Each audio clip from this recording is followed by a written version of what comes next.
everyone. How's it going? Good morning. Good morning. Morning. I see Andy is at Sesh. She's literally in the back of the same building that I'm in because she's here.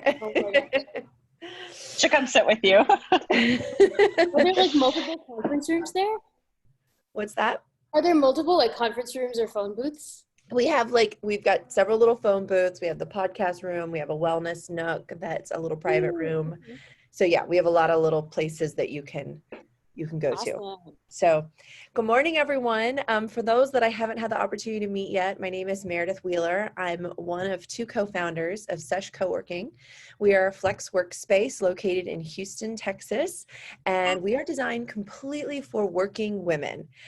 So everything that we have built, designed, and planned in this space is all around the working habits of women and their lifestyles. We are always wearing multiple hats, whether that's multiple businesses or a 9-to-5 and a side hustle, or we have children, or we have pets, or we have homes. We have a lot going on in our lives. And here at Sesh, you can come in and all that will be embraced and supported. So a part of our programming that we do are weekly events. So I'm really excited about this one because I feel like 2020 has caused a lot of emotional eating problems, at least in me. So I suspect maybe in others too. So I'm really excited. Dee and I met a while ago. You came about a year ago. It was when you were planning your wedding. Yeah. And it was before we had this space, and we were holding coffee and co-working events at different coffee shops. And so that's how I originally met Dee. At the time, she was living in San Francisco. Now she's in Nashville, right? Memphis. So my parents live in Houston, so that's why I was going there quite a bit last year to plan for the wedding and things like that. And so when I was there, I was like, I want to meet some people, get some, join a co-working space, and so that's why I was coming to the events. Yeah, and it was really great to meet you then. And I'm glad we've been able to stay connected. Totally. So Dee Gautham is a certified nutritionist, personal trainer, and also a certified emotional eating coach. She's the founder and head coach at the Boss Body Revolution coaching company. And so she has a lot of experience in all things fitness, really fitness and nutrition, but a specialty in emotional eating. So we're really excited to have you on today. A couple of, not house rules, I always say house rules, but they're not really rules. But how it's going to go today is some of our webinars tend to be more about the presentation. While Dee will be presenting, she also might be asking you guys some questions. So if you feel comfortable, feel free to leave your camera on. And when she asks questions, feel free to unmute and interact. This is going to be more of an interactive presentation today. All right, without further ado, Dee, we're going to hand it off to you. Hi, everybody. I'm going to just share my screen because I have some slides. While I'm doing that, I would love to get to know you guys better. So I would love if you can pop in the chat box where you're from and how you found out about this event. And let's get to know each other a bit, especially while I'm setting up this presentation. Actually, I can't see the chat box while I'm presenting. So Meredith, would you mind reading out loud what people are saying? Yes, I definitely will. And I'm writing in the chat box right now so that everyone can see it pop up. Okay, on cool. their screen. Andy from Houston, I heard about it through Sesh. Awesome. Somebody on their iPhone is from Austin, saw the event on Instagram. Awesome. Whoever you are on the iPhone, we can't see your name because it just says iPhone, but welcome. Nicola's from the UK, saw it on Facebook. Welcome, Nicola. Kimberly's from New York. Got people all over today. Virtual member at Sesh. I love the virtual memberships that Sesh offers. Beatrice is from Venezuela in Houston. Okay. Got a global audience today. Well, welcome everybody. So while people are continuing to post in the chat box, I'll just introduce myself. So like Meredith said, I'm a health coach, certified trainer, but it wasn't always this way. So I actually used to work in the software industry. I worked in Silicon Valley as a product manager. That's why I was living in San Francisco before. And I used to be in a very dependent relationship with chocolate. So I used to be a very extreme emotional eater, a binge eater. And growing up, I really always had a very negative relationship with food and my body. I struggled with a lot of disordered eating, a lot of just really off and on yo-yo dieting for many, many years, really negative body image. And when I was working actually in the corporate world, it really got worse. It got worse for a lot of reasons, the pressure, just starting a new job, post-college, all of that. And just not knowing much about nutrition, following all these fad diets. And it just got to a really, really bad point where I was coming home, and there was one day specifically where I came home and I baked a whole pan of brownies and I ate the entire pan in one sitting. We're talking 9 by 13, not even an 8 by 8, ladies. So I have been there. I know what the struggle is like with emotional eating. And I would say that moment was definitely like a turning point for me with my relationship with food. And I was like, whoa, something has got to change. So I went on my own sort of healing, growth, health, fitness journey. I started working with a personal trainer who helped me with kind of the tactical pieces of how do I actually train and eat for my body to see results without starving myself. But I also did a lot of the emotional work, started therapy, all of that, and really just dug into the psychology around emotional eating, behavior change, and really kind of lifted up the hood and looked at the root of my relationship with food. And I basically turned into this huge geek about all things psychology, behavior change, and women's relationship with food. So around that time, I started an Instagram page to really just share my tips and tricks. And I started getting inquiries for coaching. So I started coaching women on the side, and it started just being a little side hustle to my full-time job in Silicon Valley. And then one thing led to another. The side hustle became the full-time hustle, and I started to become a full-time health coach. And now I run a coaching team. We're called the Boss Body Revolution.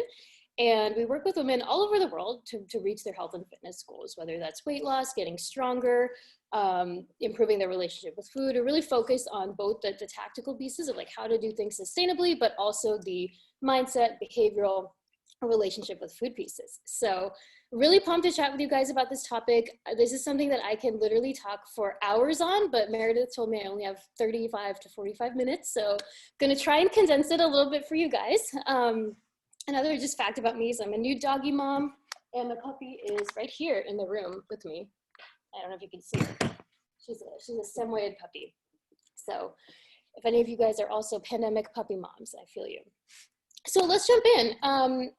I see a few more introductions in the chat box. I see Anmol, London. Yesha is from Instagram. Well, welcome everybody who's just joining now. So today I want to cover a couple things. I'm going to do a quick assessment to just really help you guys get a sense of where you're at with emotional eating and maybe what specific things trigger you. We're going to talk about what actually causes emotional eating, some of the myths and truths behind that, and then how to deal with what I call the urges. So that those urges, those cravings, those like kind of things that inside you that are like, I need food now, or I deserve this, and how to just deal with that feeling. So like Meredith said, ask lots of questions. I really want this to be interactive. I love that we have a really intimate group today. It's not a huge, lecture style. I really want this to be more of like a workshop rather than, me lecturing at you the whole time. So definitely use the chat box. Feel free to turn your audio on and just ask questions. Don't be shy. And also, I know emotional eating can be a little bit of a sensitive topic. So if there's ever anything you want to ask anonymously, just send your question to Meredith and she can ask it anonymously. But the biggest thing to know here is that, even though this is a topic that we don't love to talk about, it's kind of, no one likes to acknowledge that like, hey, I sometimes struggle with emotional eating or binge eating. It's something that so many women struggle with, right? And you're definitely not alone in this. So don't feel shy, and I have definitely been there. So thank you for being open and willing to do this work today. So real quick, I want to talk about what actually is emotional eating. So there's so many different types of emotional eating. We can eat when we're happy to celebrate. We can eat when we're sad. We can eat when we're angry. We can eat when we're stressed, when we're frustrated, when we're bored. Food, from the time that we're babies, food has a direct connection with our emotions. Think about a baby crying, right? How does the mom make the baby quiet? Feeds them, right? Gives them breast milk or other formula milk. Not having that debate, but just the milk, they gives them milk. So from the time we're kids, we learn that food has a connection with emotions, right? You go to the doctor and you get a shot. Doctor gives you a lollipop. So, food is really very linked to our emotions. That's not necessarily a bad thing. What isn't the most, helpful thing is when food is really the primary tool that we're using to cope with these emotions, especially the negative emotions. So today, that's really what we're talking about. We're talking about when you're eating based on these negative emotions, feels a little out of control, and it just leaves you feeling, not great, not happy with yourself, how you feel in your body, and how you feel mentally. And I have a little funny meme here. Me, am I lonely or bored? Stomach, let's just eat until we figure it out. I'm sure we've all been in this, definitely been in this place. And especially now during the pandemic, it's very, natural that we might be reaching for food more than usual. So I want to do a quick little assessment. Where are you currently at with emotional eating? And I have a little quiz. I would love if you guys can make sure you're looking at the screen and rate the following statements from 1 to 4. At the end, we're going to add these all up to just get a sense of where you're at on the emotional eating spectrum. So the first one is, when I'm feeling sad, I eat something to feel better. And if you guys feel open, you're welcome to pop it in the chat box, or just grab a pen and write it down on a piece of paper. The next one is, I eat when I'm bored or there's nothing to do. When I'm feeling overwhelmed or under pressure, I have an urge to eat. When I'm feeling stressed or anxious, eating makes me feel better. So just write down 1 to 4. Never, sometimes, generally, always. 1 is never, 2 is sometimes, 3 is generally, 4 is always. 5 is, I eat when I'm frustrated or angry. 6, it's difficult for me to stop eating when I feel full. Number 7, I feel that food controls me rather than the other way around. 8, most of my day is filled with thoughts about food. 9, if I overeat while on a diet, I give up and start eating without control. 10, I feel guilty after I eat forbidden items. So these are things, if you're on a diet, that you basically tell yourself you can't eat, like bread or things like that. And the last few, I'm less likely to eat when other people are around. This should actually say overeat. I'm less likely to overeat when other people are around. And then the last one is, I crave very specific items like chips or cookies. All right, so once you have all your scores, add them up and get a sense where you're at right now on the spectrum. 12 to 23 is low, 24 to 35 is moderate, and 36 to 48 is moderate to high. And if you feel comfortable, you can pop it in the chat box, let us know. Or if you don't want to do that, that's okay too. I'll just pause for a second while you guys can do that. But yeah, when I first did this, I was like a 48 on all of these. Meredith got 29, okay. Yeah, these types of really assessments are really interesting to see where you are right now and observe your behaviors changing over time. Because if I do this now, I'm like a 12 on this, but I definitely used to be on the other end of the spectrum. Gracia is a 44, Kimberly is 24, Beatrice is 42, 27, 30, yeah, 32. Pandemic has made it worse, yeah, I feel you. Nicole is 38. And the other cool thing with this assessment is it helps you identify which specific emotions are your triggers. So on the left, it's about the specific emotions. On the right, it's overall eating behaviors.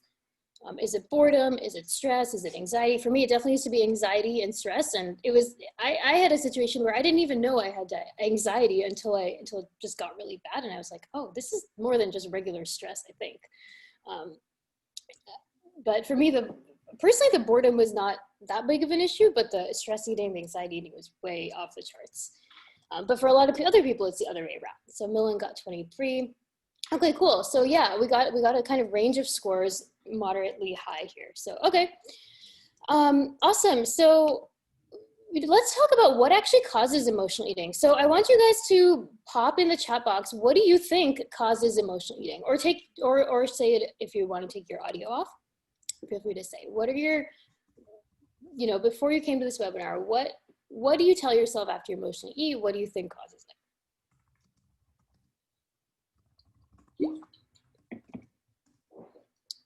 Shormila says stress without alternative self-care, stress and anxiety for sure, yeah. Andy is feeling out of control. It's cultural for Kimberly, yeah. Stress, anxiety, feeling unbalanced. Yeah, so there's a lot of different reasons why what causes emotional eating. And for a lot of women, they think it's that they just have no willpower, no discipline, no self-control. They just need to try harder and diet harder and restrict more, or that they're broken in some way, and that they need fixing or something like that, or it's just a personal flaw of their character, which is, all of this is completely not true. Emotional eating is not an issue of willpower or discipline or self-control. The real reason that we emotionally eat, I like to always say that emotional eating is the symptom. It's not the actual problem, right? Emotional eating is a symptom when the problems start, bubbling up. But the real problem is that we, as a society and as women specifically, we really aren't taught how to tolerate, cope with, and process these negative emotions, like anxiety, like stress. So when we're kids, what are we taught about emotions? We're taught that they're bad, they're negative, and that we have to sort of hide them and not show them to anybody. And I think about this like a beach ball, right? If we're feeling all these things and we just don't show them, it's like pushing this beach ball under the water. And at some point, what happens when you push a beach ball down? It explodes, right? It explodes up in your face. So the more that we suppress and don't acknowledge our emotions and, use food to sort of numb them out, the more this beach ball gets pushed down and the bigger those explosions are of the beach ball up, which usually are a binge or an emotional eating festival. So if we want to stop emotional eating, the key is that we really have to learn how to better tolerate, cope, and process these negative emotions without food. And that's what we're going to be covering today a little bit. So yeah, like I said earlier, we're taught all these things. We're taught that negative emotions are bad, they're shameful, and that we're supposed to be happy and perfect all the time, right? Especially as women. We're not supposed to be angry, especially at work, right? You shouldn't show anger at work, should be quiet, should be good, shouldn't be upset. Otherwise, you're seen as like hysterical and things like that. But the total truth is that negative emotions are totally normal. You can't have negative without positive. And, expressing them is as normal as going poo. It's as normal as going to the bathroom. And, I like to say that when we don't process our emotions properly, we get emotionally constipated. Like we just get, it's very pent up. And then that leads to the emotional eating. So it's really not an issue of willpower. So if you're coming to this and thinking like, I just need more willpower, let's shift that mindset. It's not an issue of willpower. We have to be addressing the actual emotions that are driving. So let's talk, what are emotions actually? So emotions, the root of the word actually comes from emotion, energy in motion from Latin. And emotions are like temporary bursts of energy in your body. So they're little surges of chemicals in your brain, and they evolved to be signals. They evolved to just be signals of a survival threat or pleasure. Little chemical messengers of do more of this and do less of that. So they're really just like little signals to us. And today, we often get confused between those signals versus the physical hunger signals.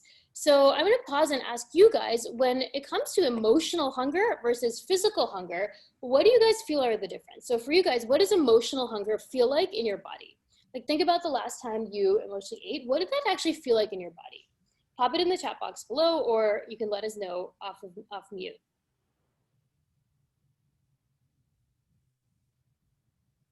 What does emotional hunger feel like in your body? Where do you feel it? What does it feel like mentally? Nicola says emptiness. Yeah, feels like this empty feeling in our bodies. What else, you guys? Beatrice says chest versus abdomen. Okay, so Beatrice feels the emotional hunger more in her chest and the physical in their abdomen. Kimberly says around the heart. Yeah, that's great. Often that like tight chested feeling. Martina says head. Yep, feels up here. Andy says it feels very urgent. Yeah, it feels very, very urgent. It's like, I need cookies right now. And nothing else will suffice other than those chick cookies. And what does physical hunger feel like for you guys? The actual, like when you haven't eaten, or when it's, you wake up and you need to eat breakfast. What does that feel like for you? Where in your body do you feel that? And what does that difference feel like? So Kimberly says stomach growling. Anmol says stomach rumbles. Andy's more in the gut. Meredith says tummy. Yeah, it's very localized to our tummy. So yeah, when we actually look at the difference, here's a little chart, a little cheat sheet that can help you. You guys can screenshot this, or it's also on my team's Instagram page, the Boss Body Revolution. So emotional hunger, it's really felt in our head. Oops. It's really felt in our head. We might feel anxious and panicked, and like it feels very urgent. It often hits very suddenly, like something happens and then immediately we're like, I am craving chips. And then it often does crave very specific items like processed food, chips, cookies, anything that gives us that instant dose of happy hormones to our brain. It doesn't stop when we're full. That's the funny thing about emotional hunger, right? Somebody said that it feels like this empty feeling. What Nicola said, that when we are when it's that emotional hunger, nothing can really ever fill us up because we're not physically hungry. What our bodies need isn't food. So no food will ever feel like it's filling us up. That type of eating, it's very mindless and frantic. And then what happens after is usually feelings of regret and guilt and shame. Versus physical hunger, it's felt in our stomach. It comes on very gradually, right? It might come on over a few hours. It can really be satisfied by any food. It stops eating when we're full. We stop eating when we're full. Or it's more easy for us to stop eating when we're full. It's not that like bottomless pit. It's a joyful eating experience, and it really does. We don't feel bad afterwards, right? We don't feel bad after eating dinner. We feel pretty nourished. So one little test you can use is what I call the apple test. So when you're feeling an urge to eat, ask yourself, would I eat an apple right now? And if the answer is no, I probably wouldn't eat an apple. It might be emotional hunger. If the answer is yes, I would probably eat an apple right now, it's probably physical hunger. So when you're feeling a craving, the first step is just pause and just like tune in with your body. What kind of hunger is this, and what do you really need in that moment? So any questions on this? I'll do a little mid pause and see if anybody has any questions so far. Meredith says, makes so much sense. Thanks. Yeah, this was huge for me to realize and just build some of that body awareness of like, what kind of hunger am I feeling? And I didn't even know there was a difference. I just thought I was like always physically hungry, or there was something wrong with my body because I was hungry all the time, but it was actually just a lot of the emotional hunger. So, any other questions, ladies? Cool. So let's keep going. I want to talk now about how to actually break that cycle. Sorry, one more question. Gracia says, can calorie restriction cause emotional hunger? It can exacerbate it. So we'll talk about that at the end actually, but if you are trying to lose weight, you want your calorie deficit to be moderate and not extreme. If we're way under eating, then we'll be physically hungry, and anything that triggers us is gonna be putting us on the edge and making us more like hangry instantly. So it doesn't actually cause it directly, but it can exacerbate it because our blood sugar is low, we're cranky, and all those things. Awesome. So let's talk about how to actually break that cycle. So when you feel that urge to eat, what should you do? I love this quote by Viktor Frankl. Between stimulus and response, there is a space. In that space is our power to choose our response. In our response lies our growth and our freedom. So this is really a great quote because it's kind of what distinguishes humans from other species like animals, right? When animals feel a stimulus, they immediately react. If a dog hears something, if my puppy hears something, she'll immediately bark. But for humans, when we feel that urge, that emotional hunger, we can pause. We can pause and have that space and have that power to choose our response. So let's talk about what to actually do when you feel that coming on. There's 3 steps that I like to teach. The first step is what I call stop, drop, and breathe. Kind of like we learned in 5th grade, stop, drop, and roll. Stop, drop, and breathe. So stop, just drop what you're doing, like drop the bag of chips. If you're like already in the pantry, drop the bag and just breathe. And the purpose of this step is really just noticing that something is wrong. You can call yourself out and be like, OMG, something is wrong. I feel funky. And just establish that awareness. You don't have to do anything yet, but just like stop, pause, and breathe. The goal of breathing is to really just shift our body out of fight or flight mode. When we are in this like anxious, panicked, I'm about to emotionally eat state, we cannot think rationally. It's processed in different parts of our brain. Our emotional brain takes over, and it just is like alarm bells, we need food right now. So our breath is actually a really useful tool we can use to shift out of that like fight or flight anxiety mode into a slightly calmer mode. So every emotion actually has a corresponding breath pattern associated with it. So when we're very anxious, How are you guys breathing when you're feeling anxious and stressed? Like what's your breathing like? For me, it's very shallow, and it's for most people, it's very shallow, and it's like chest breathing, right? And when we're calm, like when you guys are sitting here right now, are you chest breathing or are you like fully belly breathing? How are you breathing right now?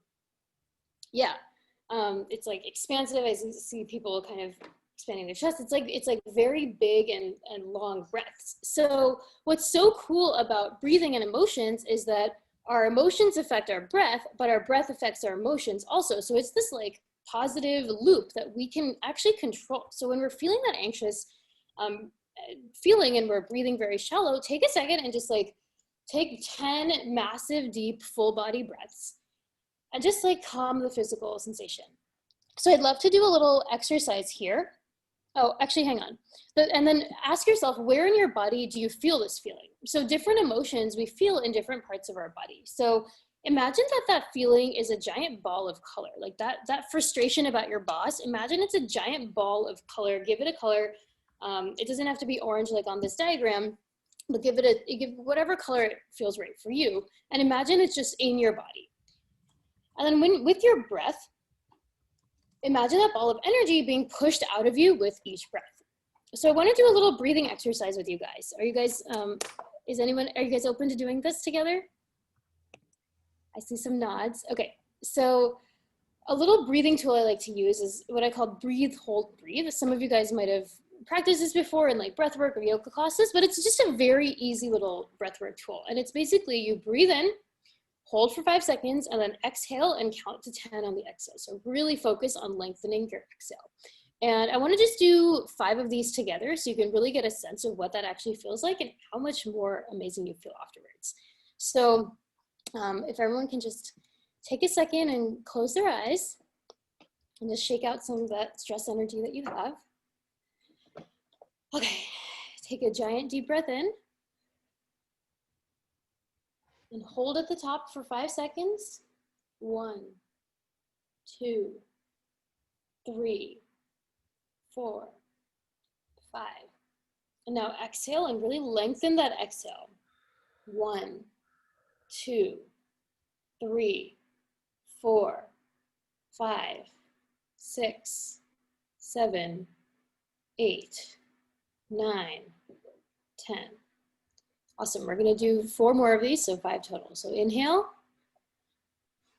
hold for 5 seconds, and exhale. 1, 2, 3, 4, 5, 6, 7, 8, 9, 10.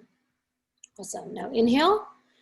And this time, really imagine that ball of energy, whatever tightness you're holding on to right now, imagine that being pushed out of you.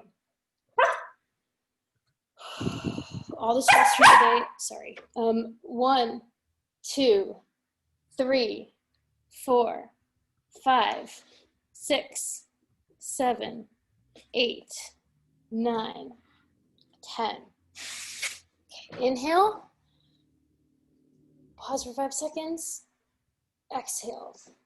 1, 2, 3, 4, 5, 6, 7, 8, 9, 10. And we're going to do one more. Inhale. Pause. And really just imagine whatever remnants of that ball of energy you're just pushing out with your next exhale. 1, 2, 3, 4, 5, 6, 7, 8, 9, 10. Okay, when you feel ready, open your eyes and pop in the chat box. How did that feel for you guys?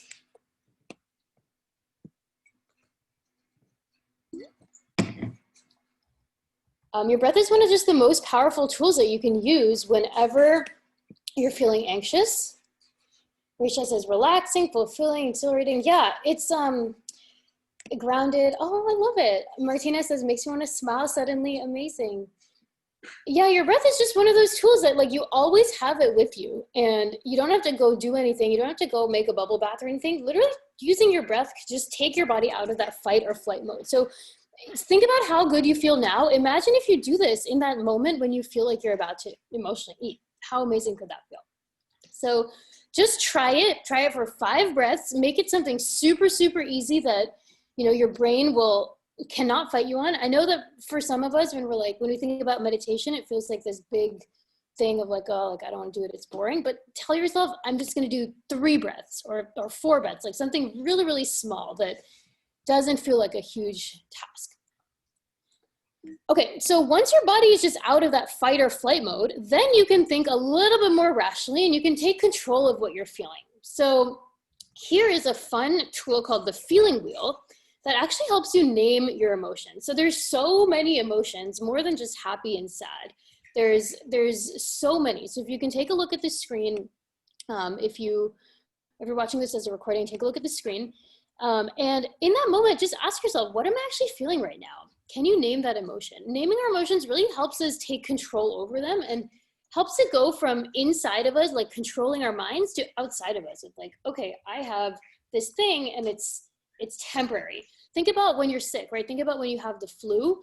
You don't say, I am the flu, right? Or the flu isn't like who you are as a human being. It's just something that's going on right now in your body. So same with an emotion, right? When we're feeling anxious, it doesn't mean that it's a forever thing that's going to take control of our bodies. It's like, okay, I have some anxiety right now, or I'm noticing myself feeling anxious right now. It's something that we can notice, separate from our true self, and just really observe. So name what you're feeling. And, I really like to think about negative emotions as this annoying guy trying to get into a party you're hosting. So you are hosting this awesome party, and there's this guy who's just banging at your door. He's trying to come in, and you don't want him in because he's really annoying. But the more you don't let him in, and the more you say, hey, go away, the louder his banging gets.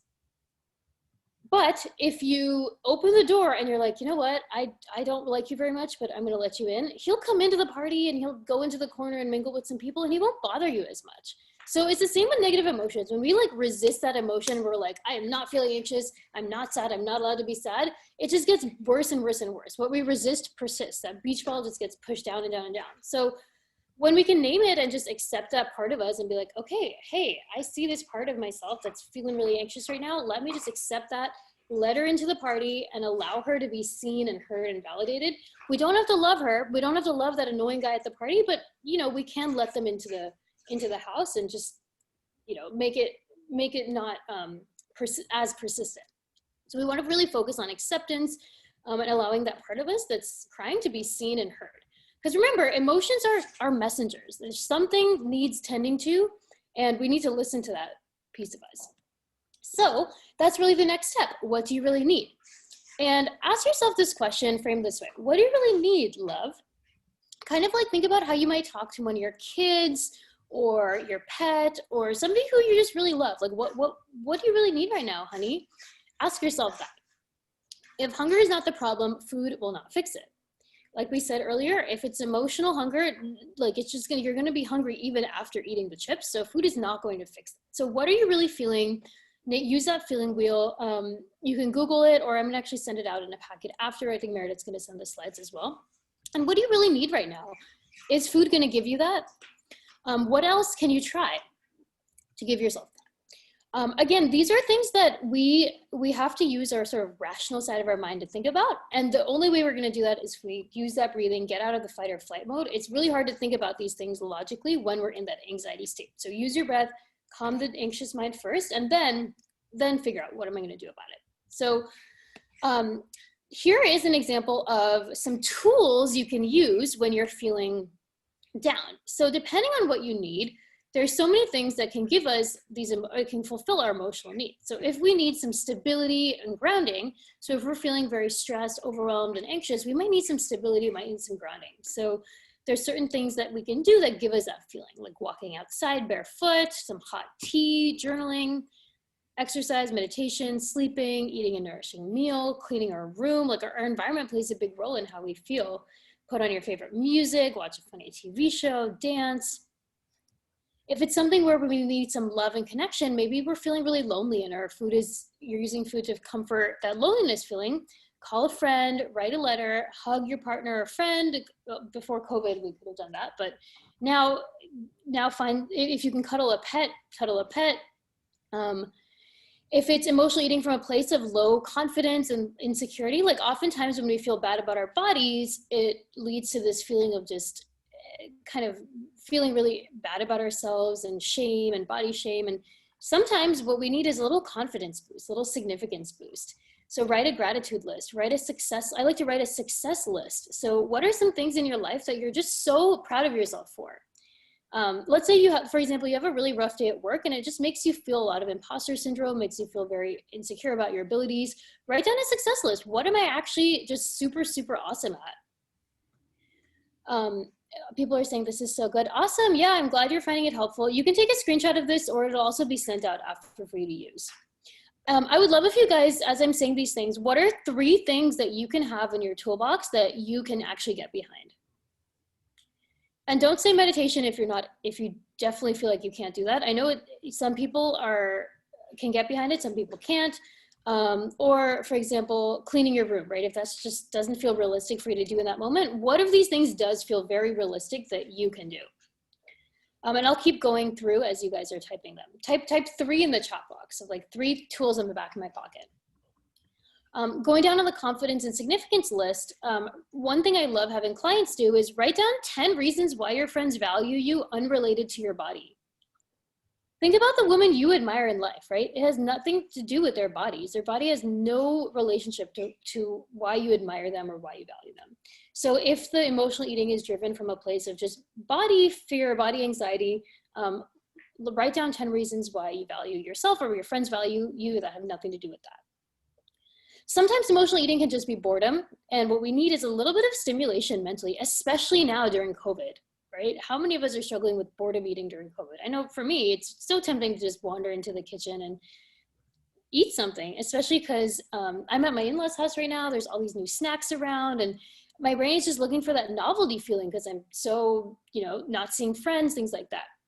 So what else can give you that stimulation? It could be a new TV show, a new book, a new podcast, a new workout routine. You could try cooking something new. I've been using my workouts as a useful tool to just bring some novelty into my life and trying different things, trying different workout apps. So I'm just gonna see what people are typing in the chat box. So Andy says exercise, funny show, gratitude list. Shormala says crafting needlepoint. That's really cool. Paint by number, tea. Yeah, adult coloring books are a really great tool to have that grounding and stability. I should put that on here actually. Yesha says sleep, hugging partner, making the gratitude list. Yeah, favorite music, gratitude, sleep. I love it. I love it.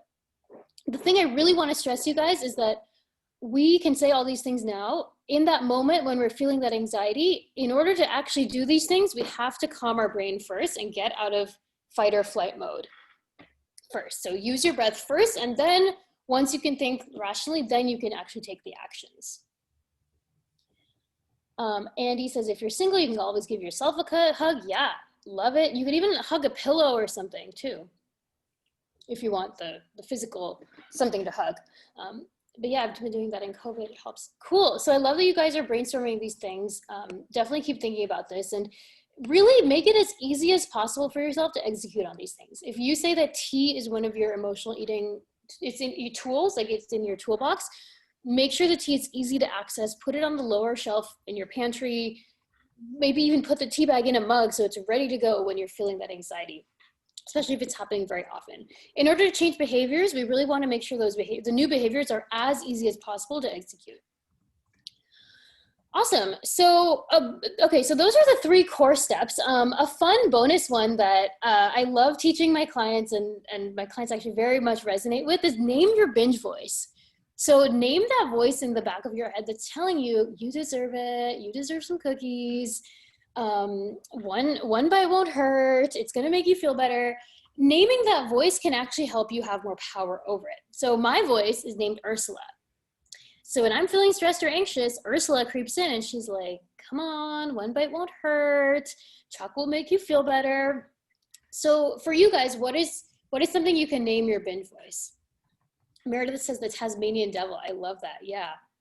A lot of my clients find it so funny because I have to remember their names and then also remember their alter ego names. So it's just a lot of names to remember. But yeah, again, naming it and personifying that part of you can really help you take control over it and really help you realize, like, this is not all of me. This is one part of me, and it's a very real part of me that's hurting. It needs something. It wants to be seen and heard. Let me figure out what's it actually saying, and is that even true, right? Oftentimes, actually, I want to ask you guys, what does that voice usually tell you in that moment? Oftentimes, it's saying stuff like, you know, what's the point? Nothing's going to work anyway. You deserve it. And it kind of thinks that the food is going to make us feel better. But, you know, once we can personify it and really get to know it a little bit better, we can ask it, you know, is that even true? Is food really going to make me feel better? Sometimes it can. Sometimes a nourishing meal eaten mindfully can be a healthy tool to use. At the same time, we don't want it to be the only tool. And there's a very big difference in eating a nourishing meal mindfully and like binging a bag of hot Cheetos because you're upset about something. Yesha says, just eat it today. Tomorrow's another day. Everything in reach is fair game. You deserve it. Yeah, the you deserve it mindset is very real. And that one's tricky because we, you know, if something bad does happen to us, we do want to feel comforted and things like that. But oftentimes what we deserve to feel good in our bodies. We deserve to feel at peace mentally. We deserve to feel happy. And food and losing control of food isn't going to make us feel good. So that's not what we deserve. We deserve to feel good in our skin. So yeah, personify that binge voice and really get to know it. What does she want? What is she saying? What does she need? And listen to her. Like, listen to what she actually has to say and get to know her, and use that other part of you to talk back to her and converse with her. So that's the little intro bonus to that piece of it. And I want to leave you guys with this mantra: nourish, don't numb. So really try and think about food as nourishing and a tool to really nourish your body rather than numbing your feelings. So even when you feel those urges, how can you nourish yourself instead of numbing? How can you nourish your body and mind and soul instead of numbing our brains? So just a quick summary of these 3 steps. First step, stop, drop, and breathe. Take 10 deep breaths. What am I feeling? Use the feeling wheel. What do you need, love? And is food going to give you that? What else is going to give you that?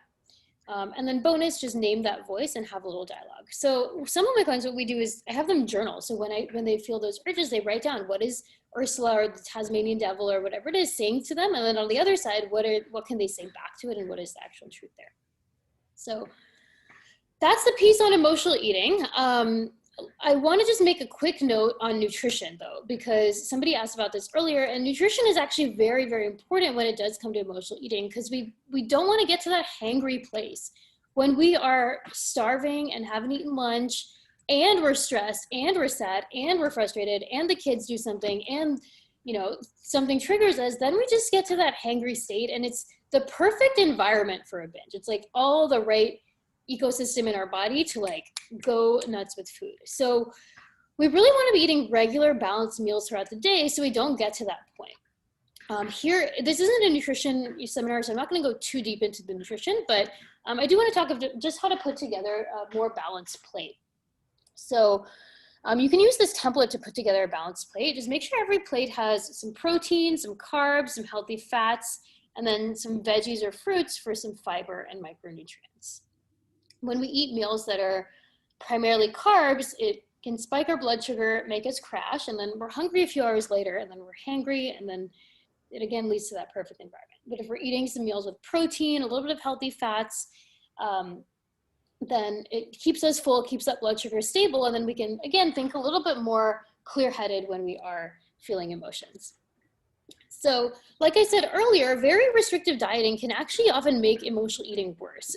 It can make it worse for a lot of reasons. The first reason is just that hunger, that physical hunger can exacerbate the emotions, and the blood sugar swings can exacerbate the emotions as well. The second reason is that it can increase our cravings. If we're totally cutting carbs from our diet, our brain is 100% going to crave carbs because we need carbs for our bodies to survive and for our brains to function.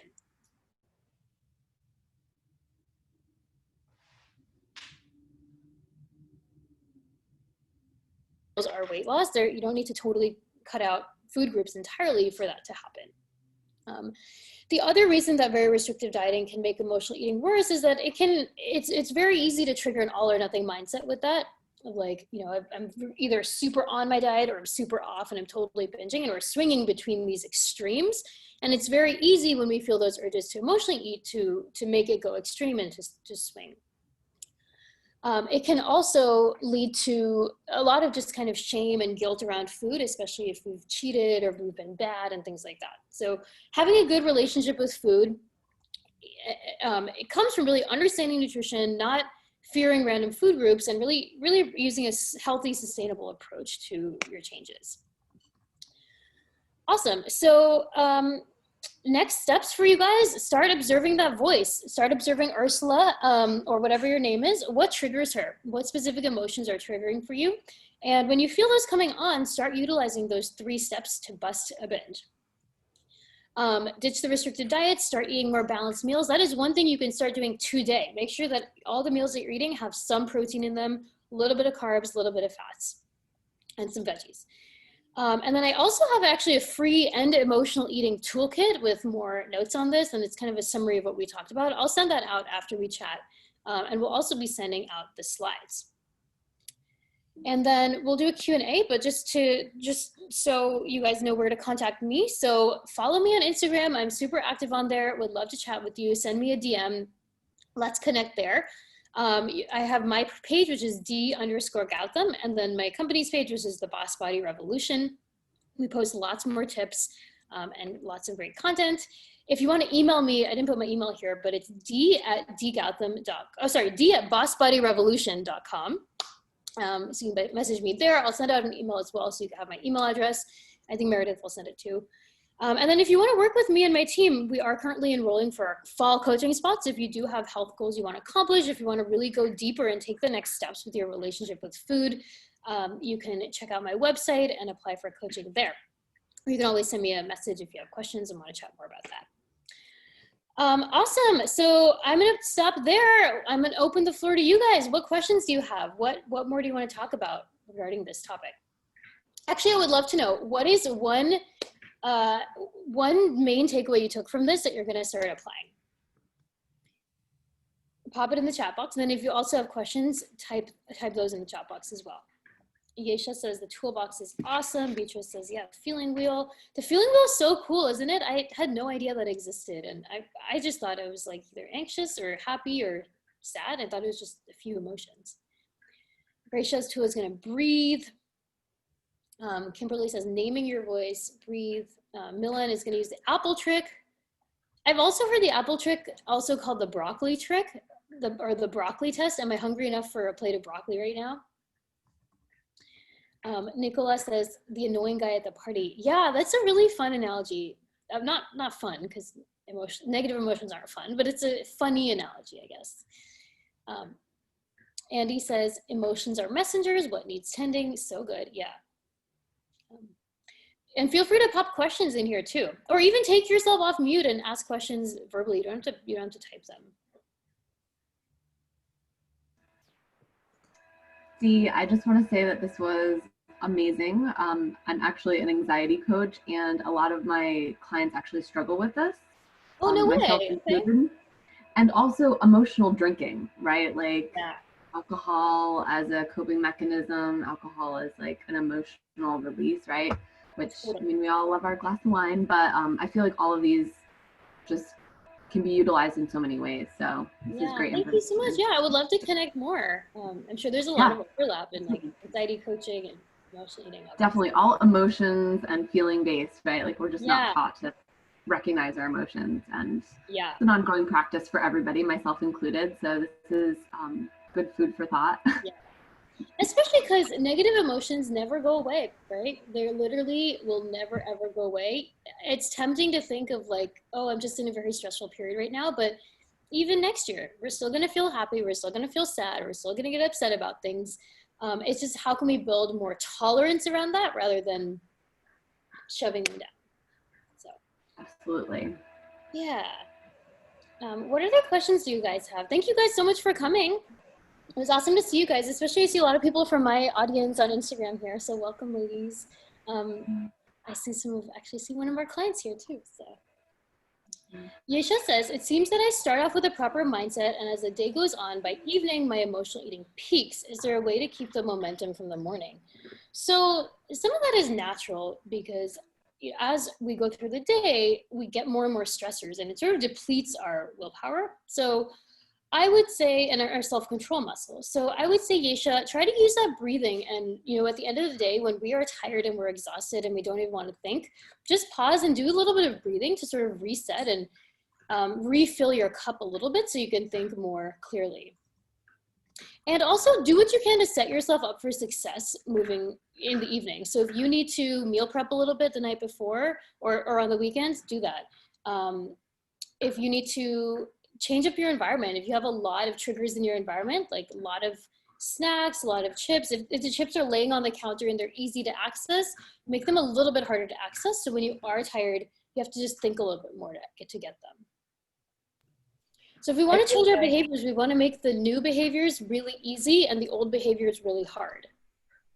Sorry. Yeah, I feel like at night, that the reason I end up emotional eating is because I'm tired. Yeah. Sometimes it's like, I just need to go to bed. I don't know why I'm, forcing not like just going to bed and I'm sitting here still watching TV. It's like, so it is that lack of willpower that comes when you're exhausted, but then sometimes it's just flat out being exhausted. I just need to sleep. Yeah. So yeah. Yeah, sleep is a really important self-care tool, and sleep and stress, when we have too much stress and too little sleep, it really just zaps all our self-control and everything. So this is my puppy. She was like grinding the chair, so I decided to just pick her up. Nicola says, do you think binging ever goes away, or does it keep knocking and we continue to use the technique? Yeah, it definitely does go away.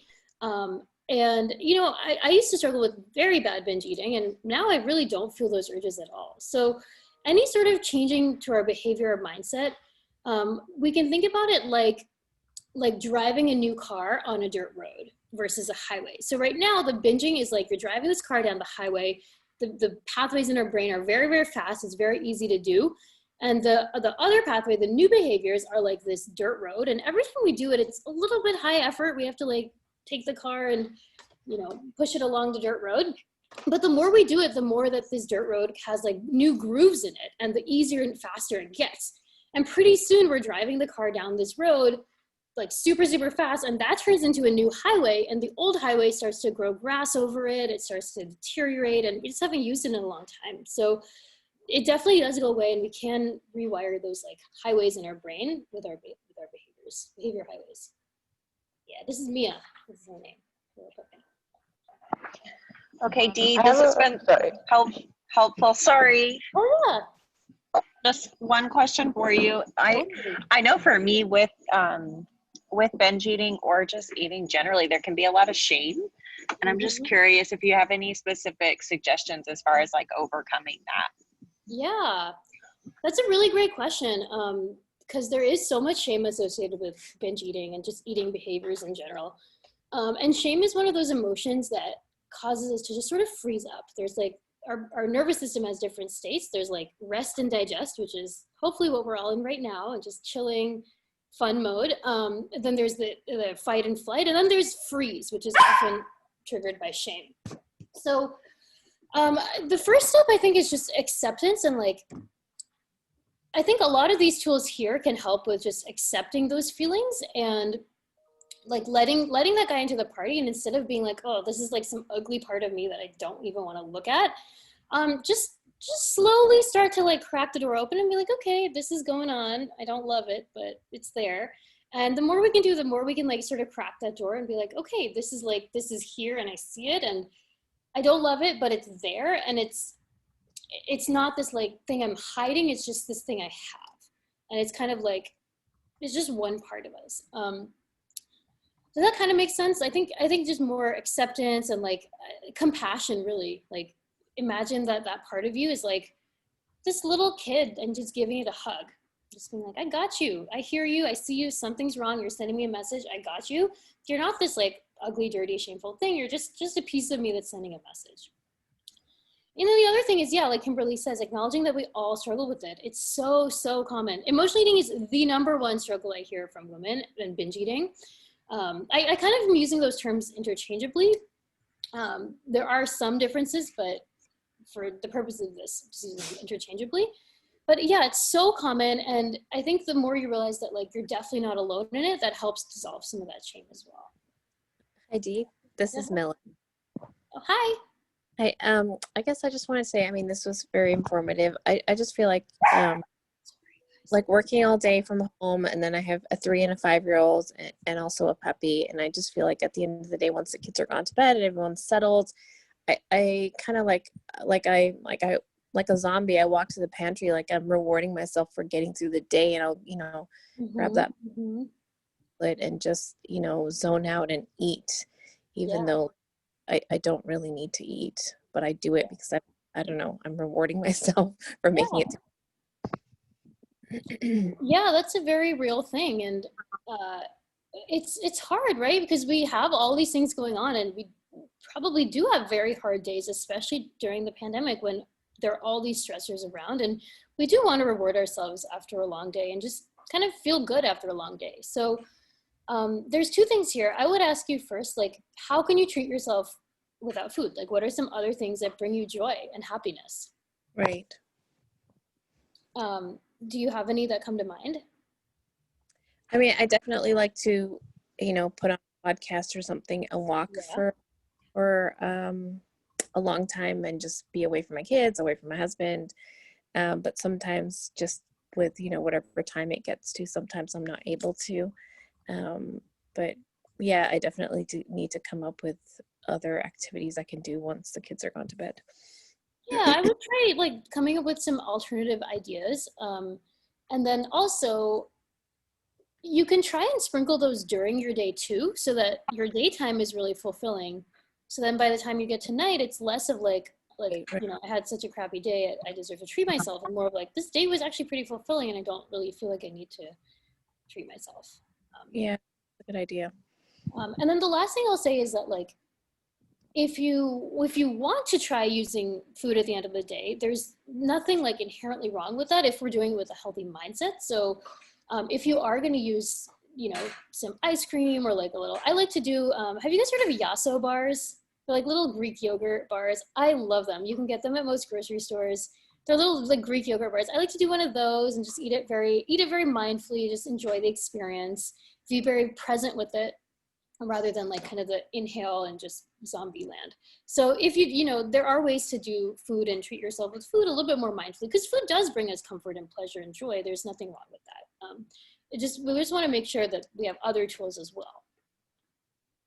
Yeah. But yeah, I mean, if any of you guys are interested in taking the next step, definitely let me know. We can definitely talk about coaching together, because these are hard things to do by yourself, right? It's hard to change behaviors by yourself. So having some support, having some accountability can always be helpful if you want to, really make the lasting change. So if any of you guys, feel free to message me afterwards if you're interested in our fall intake for coaching.